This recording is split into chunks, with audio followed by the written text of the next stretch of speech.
Voltage, I for current and T for time. जितने time में वो फ्लो किया है, वो पर्टिकुलरली वर्क डन किया है हमने उस एक चार्ज को फ्लो करवाने के लिए, वो पर्टिकुलरली एनर्जी हमारी हो गई। उसके बाद ये एनर्जी का दो कॉन्सेप्ट है, या तो देखो अगर हीटर में डालो तो सीधा सीधा हीट ही बना देगा, या तो आप फैन में डालो तो कुछ काम कर देगा, कुछ फिजिकल वर्क कर देगा, भाई घूम जाएगा, वर्क कर देगा। मान लो रेफ्रिजरेटर में डालो तो कम कर देगा टेम्परेचर, ये काम है।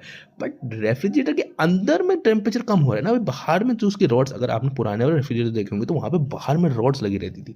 जैसे ये रेफ्रिजरेटर है तो इसके बैक्स में यहाँ पे बहुत सारी रॉड रहती है, इनका टेम्परेचर तो बढ़ेगा ना भाई, क्योंकि ये मशीन है। यहाँ पर अगर कुछ काम हो रहा है, सर्किट अगर कुछ काम कर रही है, तो at of the same time somewhere उसके इंटरनल फ्रिक्शन वगैरह वैसे तो कॉन्सेप्ट है हमारे, बट इंटरनली भी वो कहीं ना कहीं वो एनर्जी जाकर हीट तो प्रोड्यूस करेगी, तो वो हीट प्रोड्यूस करने के लिए भी काम करेगा। और तो वही जो एनर्जी जो रेज कर देता है टेम्परेचर को, उसको हम कहते हैं हीट। और हीट का फॉर्मूला हमने ड्राइव कर लिया, आपकी एनर्जी है, ऑब्वियसली एनर्जी है तो V H equals to V I हो गया।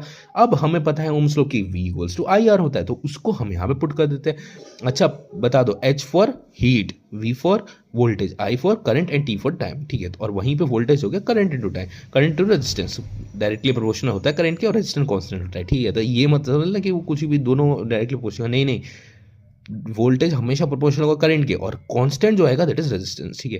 तो इसको हम यहाँ पे पुट कर देंगे, तो V H equals to I R multiply by I T. तो यहाँ से हमारे पास आ गया H equals to I square I T, जो कि है जूल्स लॉ ऑफ हीटिंग। और जूल्स लॉ ऑफ हीटिंग की कुछ बेसिक प्रॉपर्टीज है। पहली बात तो डायरेक्टली प्रोपोर्शनल होता है किसके, स्क्वायर ऑफ करंट के, फॉर अ गिवन रेजिस्टेंस। दूसरा directly proportional to the resistance, भाई ये डायरेक्टली प्रोपोर्शनल है रेजिस्टेंस के, जो ये है यहाँ पे दिया हुआ है।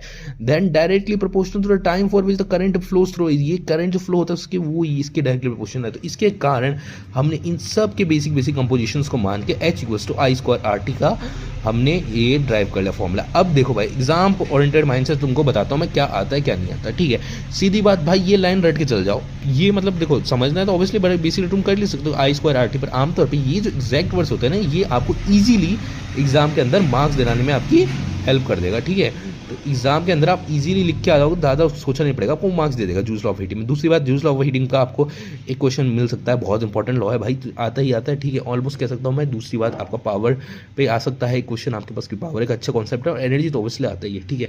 तो ये हमारे यहाँ पे हमारे बेसिक थ्योरी चैप्टर की हो गई। आप इसके बाद या तो क्वेश्चन प्रैक्टिस होंगी, या तो फिर और चैप्टर्स हैं उनका समरी लेक्चर्स है, तो फिर सोल्यूशंस होंगे।